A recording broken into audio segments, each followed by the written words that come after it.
good morning.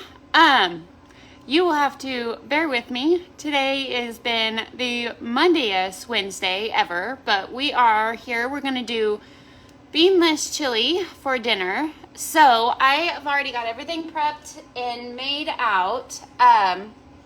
So we're going to start with the ground beef, and I've got probably closer to 3 pounds of ground beef.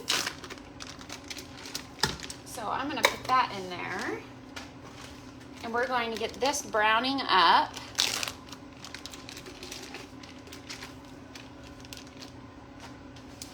And let's turn that off because we don't need to see my dirty kitchen this morning. There it goes. Okay, perfect. Okay. How are you guys doing this morning?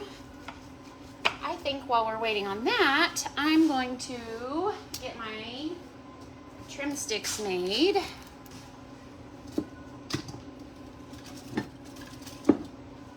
I have not had my trim sticks. I didn't sleep very well, so I slept in this morning after I got the boys off to school, and I went back to sleep for about an hour. So I am behind this morning, but that's okay, because it's all about making this fit into your lives, right? Also, today is the anniversary of the World Trade Center, so I'm wearing an American flag shirt. If you guys were alive, what were you guys doing when you heard about the planes? I was actually homeschooled at that point in time, and I was home with my older sister, and it was actually one of our neighbors called us and told us to turn the news on, and me and my sister were sitting there on the floor watching this happen, and my mom comes in and she is just frantic, and she's sitting with us and we're watching, and it was definitely a crazy day. So keep the family members of the ones who died in your prayers, especially today.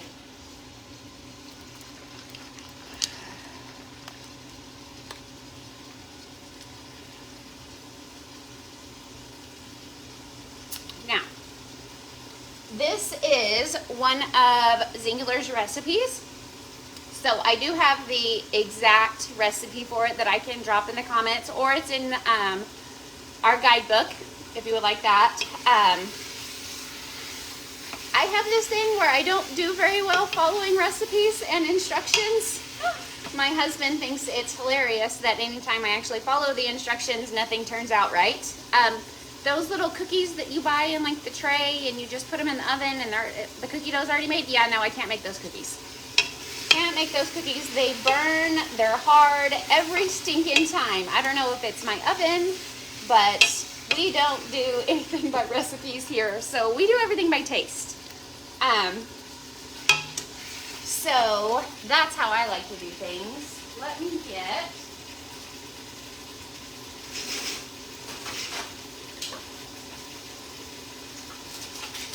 this is my little trash bowl that I had while I was prepping everything. While our meat is cooking, I will show you. So we've got garlic here. I've got probably 2 good-sized tablespoons. I've got half a red onion and half a white onion in here because I like both. And then instead of just stewed tomatoes, I did rotel because I like the extra spice that it gives it. I think it's really good. Okay, so I know that most people drain their meat before they finish cooking. Instead of draining it, I found out you can take a paper towel and just put it in your meat, and that paper towel will soak up the juices. So I'm going to do that instead of straining it because I don't want this grease going down my sink. So you just take this way. My paper towels here, I've got 4 of them, and I'm just going to fold them onto each other and then just drop it in there. I'm gonna put this down and push it down into all of that grease. Let it kind of soak for a second. I'm gonna flip it. Make sure we get the other side. Good. And then as it comes out, I just put it straight into my trash bowl. Okay, so my ground beef is pretty cooked. It's nice and broken up. If you guys do not have one of these handy tools, you need to get one, because this is the best thing for sausage, for ground beef, ground chicken, anything like that. It makes it really fine. Okay, so now that ground beef's cooked, I'm gonna add in my garlic.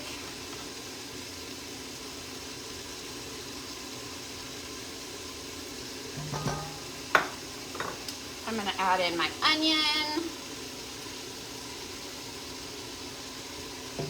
And then I'm going to add in my spices. And I like to do this while it's still cooking before I add in all the tomatoes, because I want those spices to heat up and do what is called blooming. It just mixes everything in better, and it really makes those flavors pop.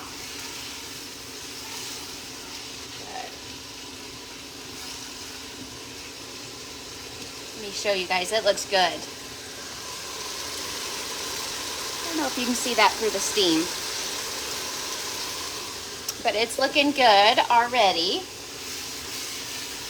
And we just want a few minutes in there before we add our tomatoes.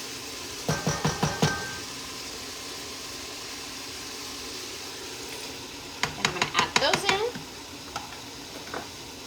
And I'm actually going to do something that is not on the recipe, something that I do for my own personal chili.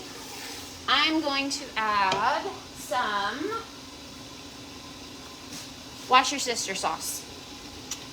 I know that's not what it's called, but we're not going to judge here, okay? We don't say weird names. It's kind of like aluminum foil. I always feel like it's aluminum. Oh yes, that smells so good. So, and then once you get everything mixed together, all you need to do is just turn it down to about medium low, and you're just gonna let it simmer for however long. The longer chili simmers, the more flavor it's going to have. So you want it to simmer as long as you possibly can. Also, I'm going to add some salt in there, because I don't remember if there was salt in the recipe. No, there wasn't.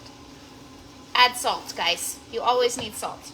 And if you can get pink Himalayan or Celtic salt, or even better, the Baja Gold salt, that is the best stuff, but use what you have. So everything is good. It's all ready. Let me show you here. It's just gonna sit there and simmer. And then here in about 2 to 3 hours or so, I will take it off and let it cool for the guys, and they will eat before meeting me at church tonight. So that's all I've got for you today. I will drop the recipe from Zingular in the comments here, and let me know if you guys have any questions. Bye guys.